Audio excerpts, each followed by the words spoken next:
తాకట్లో ఉన్న మీ బంగారాన్ని విడిపించి ఆ రోజు ఆన్లైన్ రేటుకి కొంటాం. Sharma gold company. నమస్కారం, సుమన్ టీవీకి స్వాగతం. నేను మానస. శ్రీ వీరబ్రహ్మేంద్ర స్వామివారి ఉపాసకులు, కాలజ్ఞాన ప్రవచనకర్త, ప్రాచీన ప్రశ్నాశాస్త్ర సంఖ్యాశాస్త్ర నిపుణులు బ్రహ్మశ్రీ కృష్ణమాచార్య గురువు గారు సిద్ధంగా ఉన్నారు. వారితో మాట్లాడతాం. గురుగారు నమస్కారం అండి. జై వీరబ్రహ్మజీ. నమస్కారం అమ్మ. గురుగారు, హనుమాన్ జయంతి శ్రీరామనవమి టైంలో కూడా మనం సెలబ్రేట్ చేసుకుంటూ ఉంటాము. అలాగే ఇప్పుడు మే 22న కూడా హనుమాన్ జయంతి ఉంది. మరి ఈ మే 22న జరుపుకునేటువంటి హనుమాన్ జయంతి యొక్క విశిష్టత గురించి ఈ రోజు మాకు తెలియజేయండి. జయంతి అంటే జన్మదిన వేడుక. సాధారణంగా హనుమంతుల వారి యొక్క జన్మదినాన్ని పురస్కారం చేసుకుని జరిపేటువంటి గొప్ప వేడుక. ఉభయ తెలుగు రాష్ట్రాల్లో పాటు భారతావనిలో మనకు తెలుసు, సంవత్సరంలో 1-2 సార్లు అంతకంటే ఎక్కువ సార్లు ఈ హనుమత్ జయంతి వేడుకల్ని రకరకాలుగా మనం చూస్తుంటాం. ఉభయ తెలుగు రాష్ట్రాల్లో అయితే చైత్రమాస శుక్లపక్ష పౌర్ణమి రోజున, వైశాఖ మాస శుక్లపక్ష దశమిలో కూడా మనం చూస్తాం. కానీ ఇదే దక్షిణావనిలో, ప్రత్యేకించి కేరళ లాంటి రాష్ట్రాల్లో మార్గశిర మాసంలో కూడా హనుమత్ జయంతిని మనం చూస్తూ ఉంటాం. హనుమంతుల వారి యొక్క జన్మదిన ఉత్సవాల్ని మనం చూస్తూ ఉంటాం. అసలు హనుమంతుడి యొక్క వైభవం ఏంటి? అది మార్గశిర మాసమైనా, చైత్రమాసమైనా, వైశాఖ మాసమైనా, ఏ రోజైనప్పటికీ కూడా మనమందరం కూడా ప్రామాణికంగా మనం అనుకుంటాం వైశాఖ మాస శుక్లపక్ష దశమి ప్రధానంగా హనుమత్ జయంతిగా మనం అనుకుంటూ ఉంటాం. ఆ రోజే హనుమత్ జయంతిని చేస్తూ ఉంటాం. విశేషవంతమైనటువంటి హనుమ వాయుపుత్రుడిగా అంజనీ గర్భాన జనించినటువంటి ఒక విశేషవంతమైనటువంటి మూర్తి. అతి బలకాయుడు, ఆత్మబల సంపన్నుడు, అనిమ గరిమ లఘిమ లాంటి అష్టసిద్ధులను కలిగినటువంటి వాడు. హనుమ విశేషవంతమైనటువంటి సూర్య భగవానుడి యొక్క అనుగ్రహం చేత, ఉపాసనా బలం చేత మరింత దేదీప్యమానంగా విశేషంగా ప్రకాశించాడు. జ్యోతిష్యానికి సంబంధించిన మూల పురుషుల్లో కూడా హనుమని చెప్తారు. బలవంతులైనటువంటి దేవతాగణ స్వరూపాల్లో కూడా హనుమని చెప్తారు. దేవతాగణాల్లో అత్యంత విచక్షణ కలిగినటువంటి దేవతాగణంగా కూడా హనుమని చెప్తూ ఉంటారు. ఇలాగా హనుమ దేనిలో తీసుకున్నప్పటికీ కూడా అన్ని దేవతాగణాల కంటే కూడా ముందుండగలిగినటువంటి దైవస్వరూపం. రాముడి యొక్క బంటుగా అసాధ్యాన్ని సుసాధ్యం చేస్తూ ఆనాడు లంకా నగరంలో ఉన్నటువంటి అమ్మవారిని చేరుకొని, విశేషంగా హనుమ ఈ రావణ యుద్ధంలో రామచంద్ర ప్రభుల వారికి ఎంతో సేవ చేస్తూ రాముడి బంటుగా తరించాడు. అందుకే భూత భవిత వర్ధమానాల్లో ఎప్పుడో రామాయణ కాలం అయితే, ఎప్పుడో ఆ యుగాలన్నీ గడిచిపోయినప్పటికీ హనుమ చిరంజీవిగా ఇప్పటికీ ఉన్నాడు.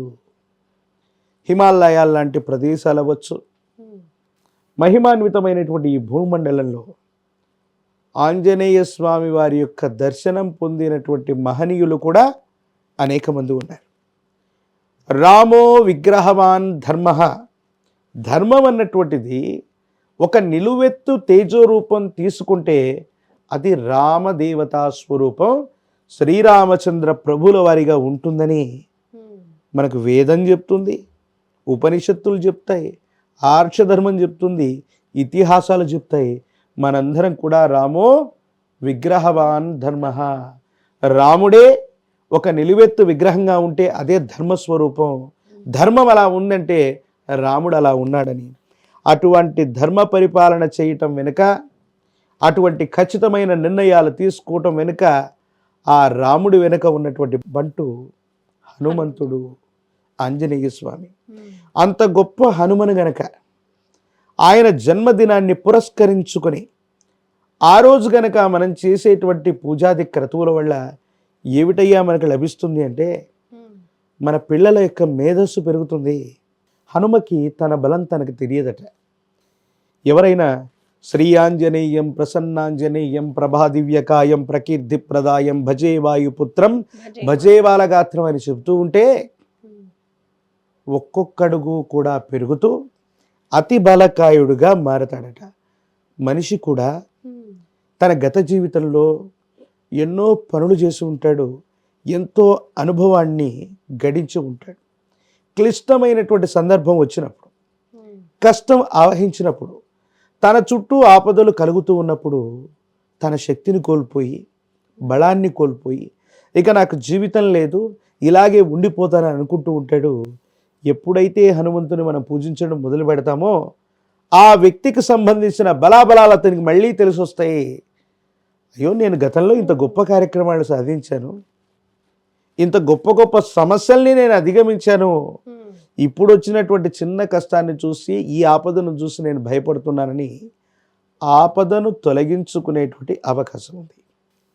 అలాగే హనుమ విశేషవంతమైనటువంటి చేతబడులు, చిల్లంగి, బాణామతి, ఇక్కడ ఇలా చెప్పబడుతున్నటువంటి కొన్ని రకాలైన తాంత్రిక సంబంధమైనటువంటి విద్యలు మన మీద ప్రయోగం జరిగినప్పుడు, శత్రువులు అధికమైనప్పుడు, శత్రు భయం కలుగుతూ ఉన్నప్పుడు ఎవరైతే ఈరోజు కనుక హనుమను పూజిస్తారో వాళ్ళ మీద ఉన్నటువంటి నకారాత్మకమైన శక్తుల ప్రభావం తొలగిపోవటమే కాదు, చేతబడులు జరిగిన క్షుద్ర విద్యలు మీ మీద ఏవైనా ప్రయోగం ఎవరైనా చేసి ఉన్నా ఈరోజు హనుమంతుల వారి యొక్క ఆలయ ప్రాంగణానికి వెళ్ళి విశేషించినటువంటి సింధూర అలంకారాన్ని స్వామివారికి చేసి ఆ సింధూరాన్ని నుదుట ధరిస్తే చాలు, బాణామతి, చేతబడి, చిల్లంగి ఇలాంటి విశేషవంతమైనటువంటి నకారాత్మకమైనటువంటి విద్యలు, దుష్ట విద్యల వల్ల మీ శరీరం, మీ గృహం కాపాడబడుతుంది. శత్రువుల మీద ఆధిపత్యాన్ని మీరు చెలాయించగలుగుతారు. అలాగే హనుమ అత్యంత శుభకారకుడు. ఏ ఇంటి ప్రాంగణంలోనైనా సీతారామచంద్ర ప్రభుల వారి యొక్క పట్టాభిషేక మహోత్సవ చిత్రాన్ని మనం చూస్తుంటాం. ఇది సర్వ శుభాలకి కారణం. ఏ ఇంట్లోనైనా పట్టాభిషేక మహోత్సవ చిత్రం లేదు అంటే ఆ కుటుంబంలో అశుభాలు ఎక్కువగా జరుగుతూ ఉంటాయి. రామచంద్ర ప్రభుల వారి యొక్క పట్టాభిషేక మహోత్సవ చిత్రం ప్రతి ఇంట్లో కూడా ఉండాలి. అలాగే ప్రతి ఇంట్లో కూడా ఉండదగినటువంటిది పంచముఖాలు కలిగినటువంటి హనుమంతుల వారి యొక్క చిత్రపటం. ఏ ఇంట్లోనైతే ఈ చిత్రపటం ఉంటుందో అది కూడా ఈ విశేషవంతమైనటువంటి హనుమత్ జయంతి రోజు కనుక మనం తీసుకువస్తాము, ఇంటి ప్రాంగణంలో ఉంచుతాము, నకారాత్మకమైన శక్తుల ప్రభావం ఉండదు. మా ఇంట్లో ఆత్మలు ఉన్నాయి, దెయ్యాలు ఉన్నాయి, లేకపోతే రకరకాలైనటువంటి ధ్వనులు వినిపిస్తున్నాయి, పీడకలలు వస్తున్నాయి, అనారోగ్యం ఎక్కువ అవుతుంది, ఇలాంటి బాధలు పడుతూ ఉంటాము. వాస్తు బాధలు ఎక్కువగా ఉంటాయి, నరదిష్టి బాధలు అధికమవుతూ ఉంటాయి. ఆ ఇంటి ప్రాంగణంలో గనక ఈ పంచముఖ హనుమాన్ను ఉంచినట్టయితే చాలు, ఈ హనుమంతుల వారి యొక్క మహిమ చేత ఆ కుటుంబంలో, ఆ గృహం మీద ఉన్నటువంటి సమస్తమైనటువంటి ఈ దోషయుక్తమైనటువంటి పరిస్థితులన్నీ తొలగిపోతాయి. అనుకూలవంతమైనటువంటి ప్రభావాలు వచ్చేటువంటి అవకాశం సుస్పష్టంగా ఉంటుంది. ప్రత్యేకించి మహాభారత యుద్ధం జరిగితే సాక్షాత్తు కృష్ణ పరబ్రహ్మ సారథిగా ఉంటే, అర్జునుడు రథం మీద ఉంటే జెండాపై కపిరాజు.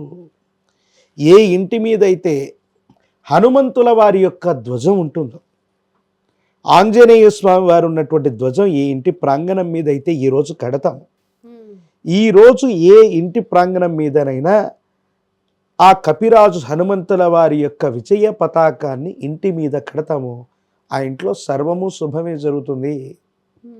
అందుకే కృష్ణ పరబ్రహ్మ సాక్షాత్తు హనుమంతుల వారి యొక్క చిహ్నాన్ని కలిగినటువంటి చిహ్నాన్ని విజయ చిహ్నంగా భావించారు. ఆ రోజు మహాభారత యుద్ధంలో వాడారు. మనం కూడా ఈరోజు హనుమంతుల వారిని విశేషంగా ఆరాధన చేస్తూ కదలీ ఫలాలతో అర్చన చేసిన, తమలపాకుల మాలను స్వామివారికి నాగవల్లి దళాలని ఇచ్చిన స్వామివారు అత్యంత సంతోషిస్తారు. స్వామివారి యొక్క అనుగ్రహం కలుగుతుంది.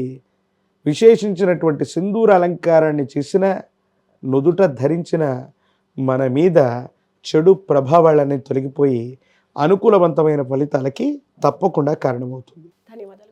జై వీరబ్రహ్మ, జై గోవిందమాంబ జై.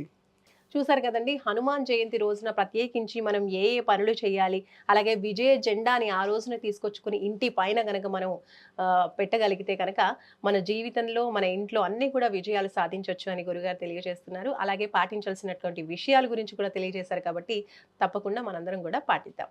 చూస్తూనే ఉండండి సుమన్ టీవీ. నమస్తే.